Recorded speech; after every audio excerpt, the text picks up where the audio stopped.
সবাই চেনে জানো। আমি কে বলুন তো, একটা সাধারণ বেকার মেয়ে। এখনকার দিনে অনেক মেয়েরা বুঝতে পারে না জানেন তো, যে তাদেরকে নিজের পায়ে দাঁড়ানোটা কতটা জরুরি। বুঝতে পারিনি আমি, বাবা মায়ের কথা শুনে কম বয়সে বিয়ে করে নিয়েছি। পরে জানতে পারি যে আমার স্বামী একটা মাতাল।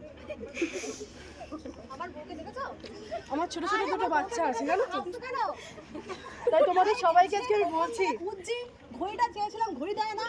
দেখছো তো অবস্থা, সংসার চালানো এই অবস্থা। ওর বউকে দেখেছো?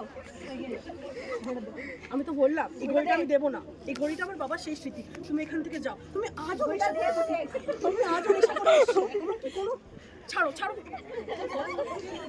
তোমাদের যাতে কারো এরকম ভবিষ্যৎ না হয় সেই জন্য সবাই আমাকে দেখে একটু হলেও শিক্ষা নিও। কেউ আগের থাকতে হুড়োহুড়ি করে কোনো ভবিষ্যতের পরিকল্পনা করে নিও না। আগে নিজেদের পায়ে দাঁড়াও, আগে কিছু করে ওঠো, নিজেদের কিছু করে ওঠো। নিজেদের বাবা মায়ের নাম আগে গর্ব, তারা যেন তোমাদের জন্য গর্ববোধ করে সেরকম কিছু একটা করো। যদি বাবা মাও বলে থাকে যে করে না, ভবিষ্যৎ এই তো বয়স, এখনই বিয়ে করে নে, কিছু করে নে, পরে কী হবে, পরে ভালো ছেলে পাবি কিনা। আমাকে বলো যে ভালো ছেলে আমার দরকার নেই, আমি নিজেই আমার জন্য যথেষ্ট।